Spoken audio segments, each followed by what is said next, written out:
ಶ್ರೀ ಸಾಯಿ ಸಚ್ಚರಿತೆ 46ನೇ ಅಧ್ಯಾಯ. ಬಾಬಾ ಅವರ ಗಯಾ ಯಾತ್ರೆ, 2 ಹಾಡುಗಳು. ಈ ಅಧ್ಯಾಯದಲ್ಲಿ ಶ್ಯಾಮ ಅವರು ಕಾಶಿ, ಪ್ರಯಾಗ ಮತ್ತು ಗಯಾ ಯಾತ್ರೆ ಮತ್ತು ಬಾಬಾ ಅವರು ಹೇಗೆ ತಮ್ಮ ಫೋಟೋ ರೂಪದಲ್ಲಿ ಶ್ಯಾಮ ಅವರಿಗಿಂತ ಮುಂಚೆಯೇ ಗಯೆಯಲ್ಲಿದ್ದರು ಎಂಬುದನ್ನು ಮತ್ತು 2 ಹಾಡುಗಳ ಕಥೆಯನ್ನು ಹೇಮಾಡಪಂತರು ಹೇಳಿದ್ದಾರೆ. ಸಾಯಿ ಕರ್ಮ ಬಂಧನದಿಂದ ನಮ್ಮನ್ನು ಮುಕ್ತ ಮಾಡುವ ನಿನ್ನ ಚರಣಗಳ ದರ್ಶನ ಪಡೆದ ನಾವೇ ಧನ್ಯರು. ನಿನ್ನ ರೂಪ ಈಗ ಅಗೋಚರವಾಗಿದ್ದರೂ ನಿನ್ನನ್ನೇ ನಂಬಿದ ಭಕ್ತರಿಗೆ ನಿನ್ನ ಅನುಗ್ರಹದ ಅನುಭವವಾಗುತ್ತಿದೆ. ಅಸದೃಶವಾದ ಮತ್ತು ಉದಾತ್ತವಾದ ದಾರದಿಂದ ನಿನ್ನ ಭಕ್ತರನ್ನು ನಿನ್ನೆಡೆಗೆ ಸೆಳೆದುಕೊಂಡು ತಾಯಿಯು ತನ್ನ ಕಂದನನ್ನು ಅಪ್ಪಿಕೊಳ್ಳುವಂತೆ ಅವರನ್ನು ನೀನು ಅಪ್ಪಿಕೊಳ್ಳುತ್ತಿ. ನೀನು ಎಲ್ಲಿರುವೆ ಎಂಬುದು ಭಕ್ತರಿಗೆ ಗೊತ್ತಿಲ್ಲದಿದ್ದರೂ ನಿನ್ನ ಏಕೈಕ ರೀತಿಯಿಂದ ಸೂತ್ರಧಾರಿಯಾಗಿ ಕೊನೆಗೆ ಭಕ್ತಿಗೆ ಅವರ ಹಿಂದೆಯೇ ಇರುವಂತೆ ಅನುಭವ ನೀಡಿ ಅವರನ್ನು ಸಂರಕ್ಷಿಸುತ್ತಿರುವಿ. ಬುದ್ಧಿವಂತರು, ಜ್ಞಾನಿಗಳು ಮತ್ತು ವಿದ್ವಾಂಸರು ತಮ್ಮ ಅಹಂಭಾವದಿಂದ ಸಂಸಾರವೆಂಬ ಸಾಗರದಲ್ಲಿ ತೊಳಲುತ್ತಾರೆ. ಆದರೆ ನಿಜವಾದ ಭಕ್ತರನ್ನು ನೀನು ಕಾಪಾಡುವೆ. ಬಾಹ್ಯದಲ್ಲಿ ಅಗೋಚರನಾಗಿ ನಿನ್ನ ಲೀಲೆಯನ್ನು ನೀನು ನಡೆಸುತ್ತಾ ಅವುಗಳಲ್ಲಿ ನಿನಗೆ ಆಸಕ್ತಿ ಇಲ್ಲವೆಂದು ತೋರಿಸುತ್ತಿ. ನಿನ್ನ ಜೀವನದ ಮರ್ಮ ಯಾರೂ ತಿಳಿಯರು. ಆದುದರಿಂದ ನಮ್ಮ ಪಾಪ ನಿರ್ಮೂಲನಕ್ಕಾಗಿ ನಿನ್ನಲ್ಲಿ ತನು, ಮನ, ಧನಗಳನ್ನು ಅರ್ಪಿಸಿ ಯಾವಾಗಲೂ ನಿನ್ನ ನಾಮಸ್ಮರಣೆ ಮಾಡುವುದೇ ಉತ್ತಮವಾದ ಸಾಧನ. ನೀನು ಭಕ್ತರ ಅಭೀಷ್ಟಗಳನ್ನು ನೆರವೇರಿಸುತ್ತಿ. ಯಾರು ಮೋಹದಿಂದ ದೂರ ಇರುತ್ತಾರೆಯೋ ಅಂಥವರಿಗೆ ನೀನು ಪರಮಾನಂದವನ್ನು ದಯಪಾಲಿಸುತ್ತಿ. ನಿನ್ನ ಪವಿತ್ರ ನಾಮಾಮೃತ ಸ್ಮರಣೆಯೇ ಭಕ್ತರಿಗೆ ಸುಲಭ ಸಾಧನ. ಈ ಸಾಧನೆಯಿಂದ ನಮ್ಮ ರಜಸ್ತೋಮ ಗುಣಗಳು ನಾಶವಾಗುತ್ತವೆ.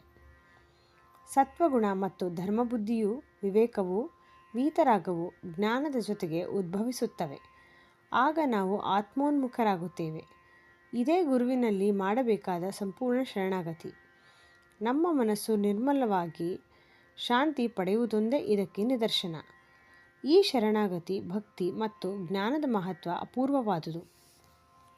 ಬಾಬಾ ಅವರು ಭಕ್ತರನ್ನು ಅನುಗ್ರಹಿಸಿದರೆ ಅವರು ಹಗಲಿರುಳು ಎಡೆಬಿಡದೆ ಅವರ ಬಳಿಯಲ್ಲಿಯೇ ಇರುತ್ತಾರೆ. ಭಕ್ತನು ಎಲ್ಲಿಯೇ ಹೋಗಲಿ ಅವನಿಗಿಂತ ಮುಂಚೆ ಅಲ್ಲಿರುತ್ತಾರೆ. ಈ ಕೆಳಕಂಡ ಘಟನೆಯೇ ಅದಕ್ಕೆ ನಿದರ್ಶನ. ಗಯಾ ಯಾತ್ರೆ.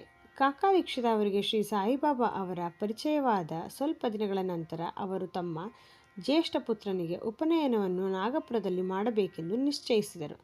ಅದೇ ಸಮಯದಲ್ಲಿ ನಾನಾ ಸಾಹೇಬ ಚಾಂದೂರಕರ್ ಅವರು ತಮ್ಮ ಹಿರಿಯ ಮಗನ ಮದುವೆಯನ್ನು ಗ್ವಾಲಿಯರದಲ್ಲಿ ನೆರವೇರಿಸಲು ನಿಶ್ಚಯಿಸಿದರು. ಇವರಿಬ್ಬರೂ ಬಾಬಾ ಅವರನ್ನು ಆಹ್ವಾನಿಸಲು ಶಿರ್ಡಿಗೆ ಬಂದರು. ಅವರು ಬಾಬಾ ಅವರನ್ನು ಸಮಾರಂಭಗಳಿಗೆ ಬರಲು ಬಲವಂತ ಮಾಡಲಾಗಿ ಬಾಬಾ ಶ್ಯಾಮನನ್ನು ಸಂಗಡ ಕರೆದುಕೊಂಡು ಹೋಗುವಂತೆ ಅವರಿಗೆ ಹೇಳಿ ತಾವು ಕಾಶಿ ಮತ್ತು ಪ್ರಯಾಗ ಯಾತ್ರೆ ಮಾಡಿ ಬರುವೆನೆಂದು ತಿಳಿಸಿದರು.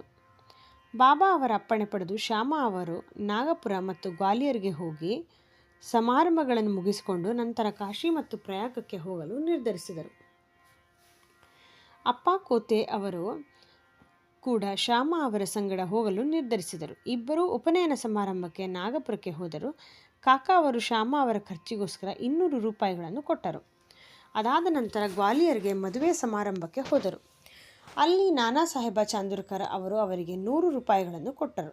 ಅವರ ಸಂಬಂಧಿಗಳಾದ ಜಠಾರ ಅವರು ಸಹ 100 ರೂಪಾಯಿಗಳನ್ನು ಕೊಟ್ಟರು. ನಂತರ ಶ್ಯಾಮ ಅವರು ಕಾಶಿ ಮತ್ತು ಅಯೋಧ್ಯೆಗೆ ಹೊರಟರು. ಅವರಿಗೆ ಕಾಶಿಯಲ್ಲಿ ಶ್ರೀ ಲಕ್ಷ್ಮೀನಾರಾಯಣ ದೇವಸ್ಥಾನದಲ್ಲಿ ಸ್ವಾಗತ ದೊರೆಯಿತು.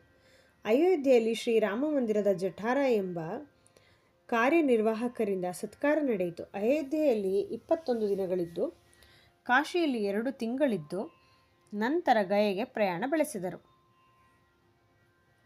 ಗಯೆಯಲ್ಲಿ ಇಳಿದು ರಾತ್ರಿ ಧರ್ಮಶಾಲೆಯಲ್ಲಿ ತಂಗಿದರು.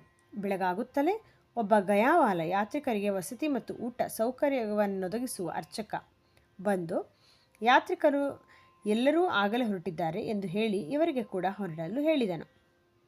ಶ್ಯಾಮ ಗಯೆಯಲ್ಲಿ ಪ್ಲೇಗ ಜಾಡ್ಯವೇನಾದರೂ ಇದೆಯೇ ಎಂದು ಗಯವಾಲನನ್ನು ಕೇಳಲು ಅವನು ಇಲ್ಲ ಎಂದು ಉತ್ತರಿಸಿದನು ಮತ್ತು ನೀವೇ ಬಂದು ನೋಡಿರಿ ಎಂದು ಹೇಳಿದನು. ಅನಂತರ ಅವರು ಗಯವಾಲನೊಡನೆ ಹೊರಟರು. ಅವನ ಮನೆಯಲ್ಲಿ ತಂಗಿದರು. ಆಗ ಶ್ಯಾಮ ಅವರಿಗೆ ಆನಂದವಾಯಿತು. ಅವರ ಸಂತೋಷಕ್ಕೆ ಕಾರಣವೇನೆಂದರೆ ಅವನ ಮನೆಯ ಪಡಸಾಲೆಯಲ್ಲಿ ಶ್ರೀ ಸಾಯಿಬಾಬಾ ಅವರ ದೊಡ್ಡ ಫೋಟೋ ಇದ್ದುದು. ಆ ಫೋಟೋ ನೋಡಿದ ಕೂಡಲೇ ಶ್ಯಾಮ ಪರಮಾನಂದ ಭರಿತರಾದರು. ಆಗ ಅವರಿಗೆ ಕಾಶಿ ಪ್ರಯಾಗ ಯಾತ್ರೆಯ ನಂತರ ಶ್ಯಾಮನಿಗಿಂತ ನಾನು ಮುಂದಿರುತ್ತೇನೆ ಎಂದು ಹೇಳಿದ ಬಾಬಾ ಅವರ ಮಾತಿನ ನೆನಪು ಮೂಡಿತು. ನಯನಗಳಲ್ಲಿ ಆನಂದ ಬಾಷ್ಪ ಉಕ್ಕಿತು.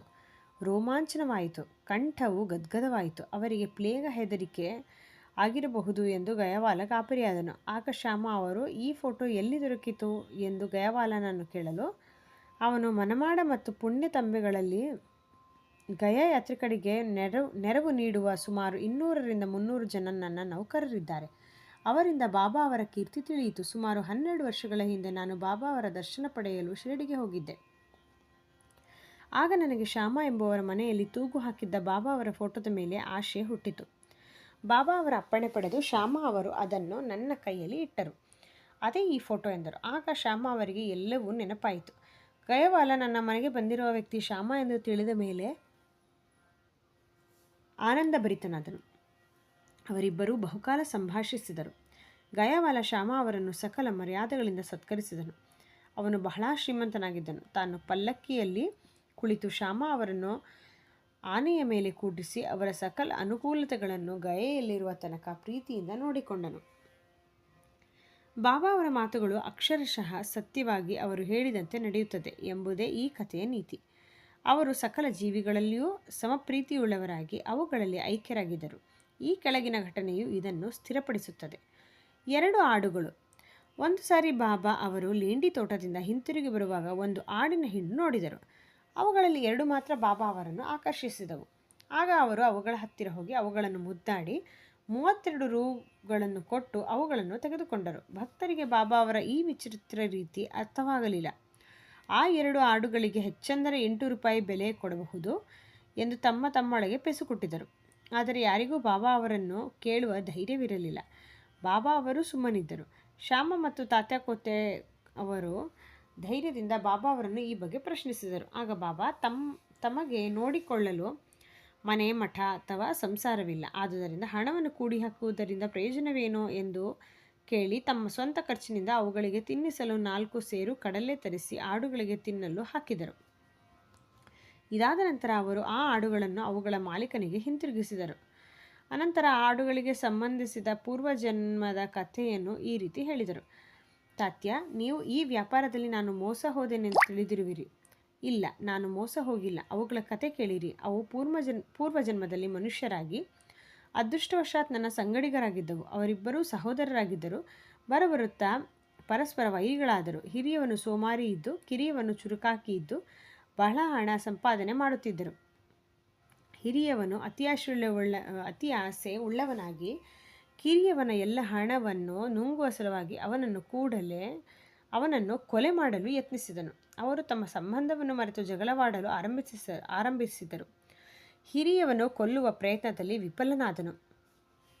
ಇಬ್ಬರಿಗೂ ಕಡು ವೈರತ್ವ ಬೆಳೆಯಿತು.